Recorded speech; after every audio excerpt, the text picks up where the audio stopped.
Hey Louisiana, do you want a great deal? Talk to Jim Taylor. He can make it real as Chevy. The deals are hot at Jim Taylor Chevrolet. Get $3,000 cash back or 0% for 60 months on LS Cobalt.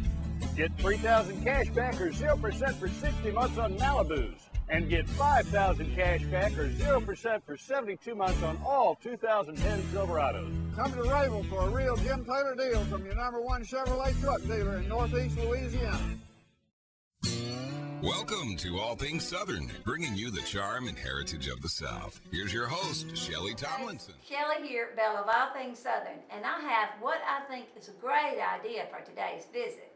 So have a seat and let's chat. You know, I would have loved to have made it by everyone's hometown in my recent book tour to promote Sue Ellen's Girl Ain't Fat, She Just Weighs Heavy, but alas, I couldn't quite make it. So I'm thinking I'll just give y'all a little reading here. Now what with the recent news and all, I think this would be a good place to start. We're on page 233, Rein It In, Geraldo. On behalf of my fellow Louisianians and our many friends in other hard-hit areas of the southern region, I'd like to have a come-to-Jesus meeting with the weather bureaus. And I'm not talking about our local weather people. Oh no, this is for those of you in the national media who feel compelled to run down here and cling to our light poles. I'm sure other areas of the country have issues with the way you cover their natural disasters, but I'll let them speak for themselves. Here's the thing. We folks in the southern states would appreciate y'all reining in the enthusiasm you have for our reoccurring tragedies. My girlfriends and I thought Geraldo might flat out hyperventilate during Katrina, running around the Big Easy with his little handheld wind meter trying desperately to report the most dramatic wind gust. I've got 60, 65, now 70, now 75. Once, his cameraman got carried away and shouted out, "I'll take 80. Okay, not really, but still. Farmer Hubby would like to hook Mr. Riviera up with the John Deere cap to corral that wild and woolly hair, but methinks the G-Man feels it adds to the drama. Not to be outdone by Mr. Riviera, I saw a female weather person on a competing station, and competing would be the key word here as they all try to out-hype the others, who during her live broadcast was handed an update which she eagerly and dramatically began reading aloud while the wind and rain whipped her hair into her mouth. Poor thing, when she got to the part of the bulletin where it said the hurricane was being downgraded, I thought for sure she was going to cry right there on camera. Bottom line, you folks are living examples of that old adage, one man's tragedy is another man's fortune, and it's wearing a mite thin. I'm not trying to be disagreeable here. It's just that I think if anyone deserves to profit from our challenging weather patterns, it should be those of us who live through it. We know a few things about extreme conditions, do we not, fellow Southerners? We spell it humidity. I can hear the amen corner warming up now.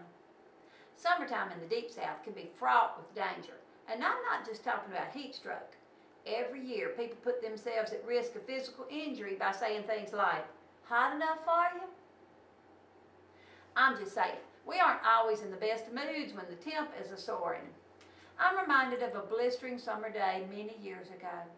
My little kids and I were vacationing in the customer service department of a local car dealership because our big blue van had died smack in the middle of the road during the height of rush hour traffic. After a rather unpleasant towing experience that involved my babies and I sharing the cab with one very large and smelly, albeit friendly, tow truck driver, we were enjoying the dealership's customer service amenities. A tiny room with a broken air conditioner and a knobless TV fixed on the Weather Channel, all without snacks, toys, or naps. Suddenly, an obnoxious mechanic appeared and interrupted our charming stay. I can still see him propped against the door frame with one hand, while the other hitched his breeches up in advance of his big announcement. Little lady? Note to male readers, don't call us little lady. Can't find anything wrong with your car. Took it round the block a few times, appears to be working fine, ain't stopped on me. He trailed off, implying that 3 hours in customer HELL was the best recreational activity I could come up with for me and my babies on this miserably hot August day.